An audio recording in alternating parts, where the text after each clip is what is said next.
Hey, what's up guys? This is Anthony from Anthony's Customs, and for this video, we are venturing further than we've ever ventured. Is it farther than we've ever gone before? We are looking at not 3D printing, but 3D scanning, the other end of the spectrum, which is new to me, and I'm kind of excited. Now this one is from VoxMeta. This is the H1 Pro, and this thing is not yet in production. This is a pre-production sample, and they are currently in their Kickstarter phase, which has already been successful, but there's still more time. I'll put a link for you guys to check that out. This scanner is metrology grade. It has all the specs and features you want, being able to do all of the industrial type stuff that's not like a $100,000 unit type of thing. So I'm very excited to take a look at this. This is just going to be an unboxing video, and we'll do a quick scan at the end to give it a whirl. But this is as new to me as it is likely new to you, and we're going to go through it all together. They have provided this, obviously, so I have to make that clear. They provided this pre-production sample, and they've given me like the things I'm supposed to say in terms of specs and stuff. But otherwise, I get to say whatever I want, because that's how my channel works. I'm not going to read off every spec. I'll put those on the screen for you. It has all the specs you want it to have. And for this video, though, I'm going to show you everything that comes in this giant case, which is awesome, by the way. It's a really nice case. And then, like I said, we'll give it a test. So let's get into it. So the first thing that we have to mention is, of course, the case. It comes in this case. It's a giant case. I don't know who makes the case, but it's like a Pelican type case. It's a very, very nice case. It actually reminds me of more like industrial grade type cases, and it has these nice latches on it to make it even better, so you don't just lift, you have to press and lift. So that's pretty cool. The case isn't like the biggest selling point, so I'm not going to spend too much time on it, but it does come with this kind of foam on the top and then this kind of foam on the bottom, which is nice primo foam, and there's stuff underneath that also in more foam. So yeah, very nice packaging, very nice case, easy for you to tote around without having to worry about anything. Now we can start talking about the good stuff, the fun stuff that comes inside the case. This is the scanner itself. I'll mention briefly, like I said, pre-production unit. There are going to be some slight changes for this guy. As of right now, I don't think there's going to be any more. It's possible though, because like I said, pre-production, but slight changes. Like there's going to be a groove right here for grip. You don't need it, like it's fine, but I mean, you don't have to worry about it because you'll get the groove. It's right there, or it's around there. I don't know. It's there's going to be a groove, and then they also added some more lights. It's more of these LEDs that are around here. There will be more of those on the final unit. Though as far as I can tell, this thing works as is, so that seems like it's only an upside. It's only positive. But yeah, there's the scanner. Super easy to handle. No problem at all there. Oh, they also have upgraded the cooling, so I don't know if it's a different fan on the inside there, or maybe just different piping, or who knows what, but yeah, it has its own cooling inside, so I don't know what they're exactly changing about that, but it will be slightly different than on this pre-production unit. But that's the scanner, lanyard at the bottom, connection down there, batteries in here, and then buttons. Okay, all right, let's set that aside and keep going. One of the things that you're going to need if you're doing smaller items, and a lot of people just like to show off car doors and things like that, that's one of the reasons I wanted to work with these guys. This thing should be able to do action figures pretty well. And I told them, I said, hey, I'm doing small scale stuff, 1/12 scale stuff. I want to put it to the test. And they said, okay, so kudos to them for that.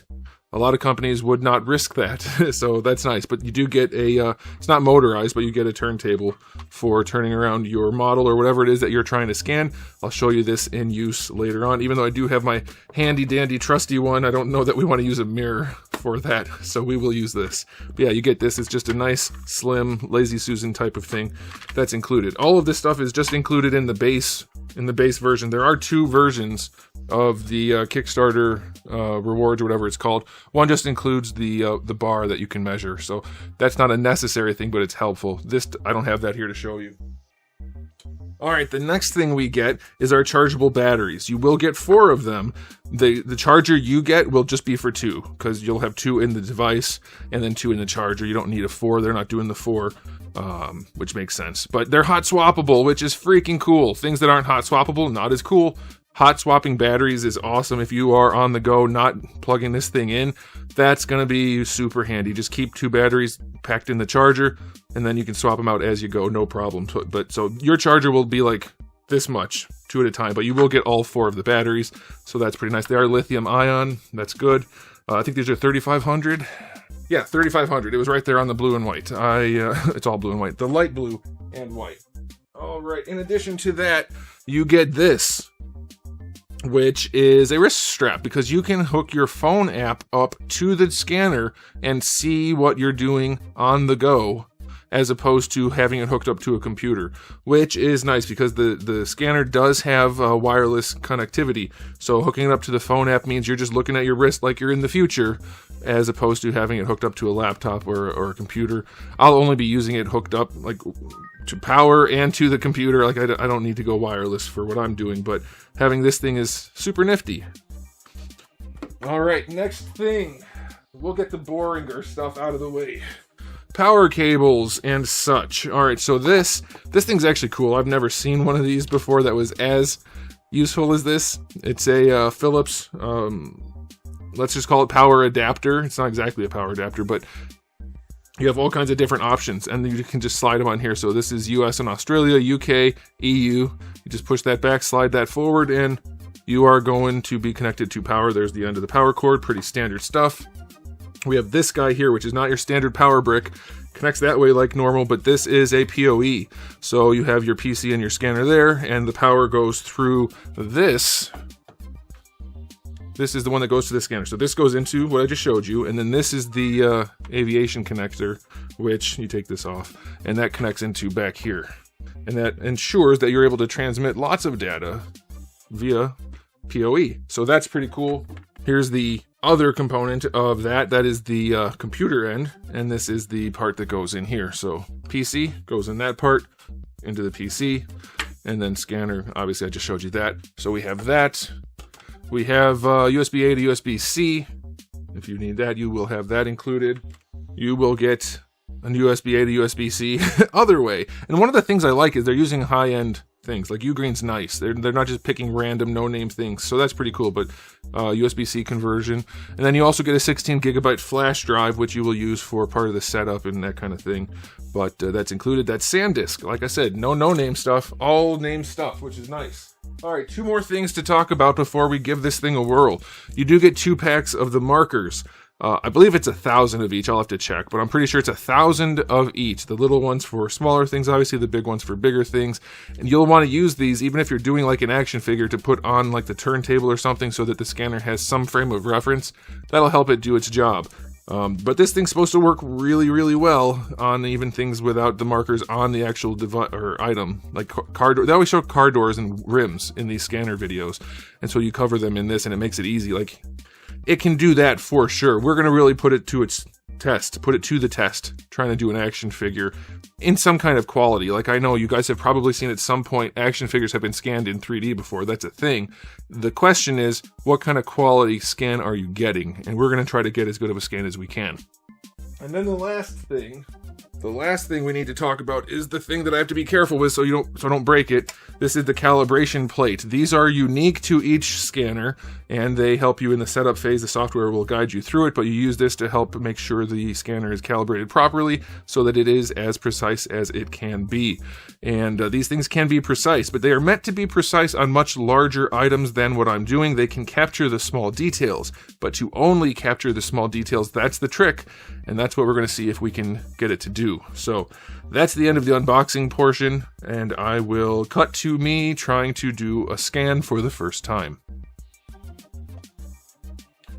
Okay, so we're going to give this a shot. I've been tinkering around with the settings a little bit. It's a little bit tricky to scan these smaller things, so I've got Darwin up on a box so that I can get like undercuts and things like that. If he just stands on the turntable, I can't get him.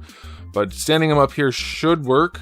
Last time I tried this, it thought his eyes were markers, so hopefully that doesn't happen again. And we're gonna give this a go. We're gonna use the point cloud setting. We're gonna try parallel lines. It's a little bit slower, but it should work for this sort of thing. And we're just gonna click start. Once we click start there,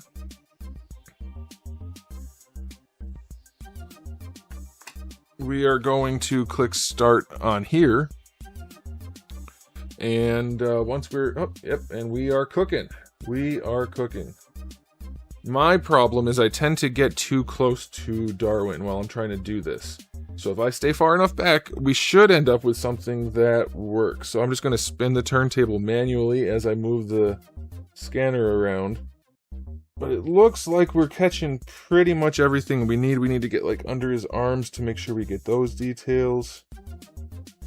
We need to get the head. Darwin's a little bit tricky with the small, shiny, smooth head, but I think we'll be okay. It looks like we're catching everything that we need. Let's get a top view. And we want to try to stay in that optimal distance. That's going to let it get the most detail accurately. But I do think we have some glare and stuff going on.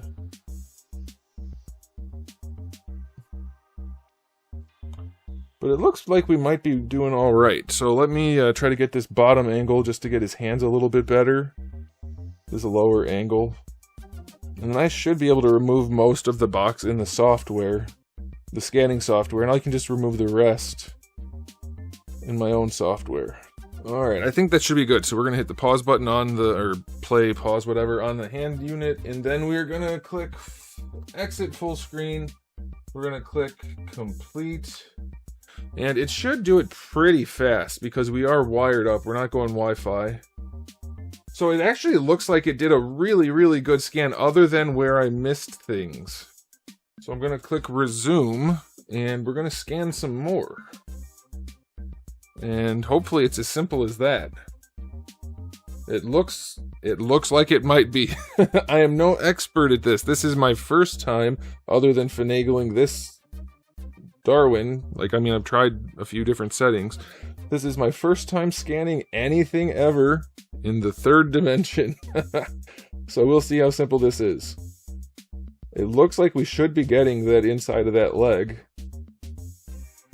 There's the emptiness. I didn't see that before. I can zoom in. Let me zoom in.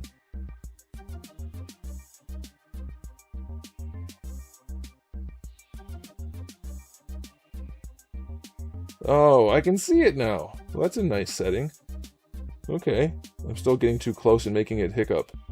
So with this mode that we're doing, we get a cleaner result. It's not as fast. The faster mode is way faster, but it's much better at bigger things. This mode where you see just the lines like this, it's slower. You have to be a lot more purposeful, I guess, with your motions and things. But it looks like we're going to get a pretty good scan. And this is just our first trial run, so we're not going to like go crazy on this. We're going to have videos about this in the future. But it looks like we're doing a pretty good job. But yeah, you could definitely go faster with larger objects, but the whole point of me using this scanner is to be able to do smaller objects. And so hopefully we can do that. I'm not seeing the gaps anymore unless I'm missing something, so I guess we'll have to find out in a second here. But it looks pretty good. Alright, let's see if we got it. I think we got it. Let's see how it looks. Alright, well, we learned at least it seems like it's best to start off with your model or whatever it is square to the viewing area. That way it doesn't pop it up into the air like this, but let's see, I guess. Alright, can we rotate this? We'll zoom in. Alright, so we got some weird bumping going on. I wonder if we can figure that out, but otherwise, it even got his fingers. I think I missed the bottom of the fingers probably, but that seems pretty good for not even being meshed or anything. But we do have this weird texturing going on, so I'll have to play with settings and things. I don't even know how to manipulate the thing in this window. We have to learn a little bit, it looks like. But it also looks like we might be doing okay. So let me try to do a little bit of cleanup here. Alright, that's not perfect, but that's good enough for a quick sampling. Let's see. Alright, then we have to do the meshing, which we have to decide, do we want to smooth things out? Let's try smoothing it out. I don't know what this is going to do exactly. We want it set for closer to reality, I imagine. And hole refinement, maybe a little, I don't know, maybe a little edge sharpening. Let's see what that does.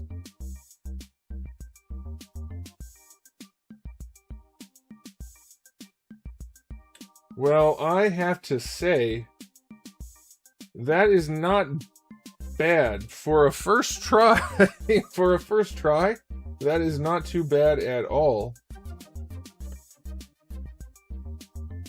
that is more than something I can work with, so I'm pretty happy about that. But okay, that's the end of this video. This is just a first trial run. I can export this in STL, OBJ, maybe even, I think there's one other one, I don't remember what. We can export in STL, OBJ, or PLY, and then I can use that in whatever software I want to use it in, for straight to printing or for modeling or whatever. But yeah, that is a good first go. Not bad, I think, at all.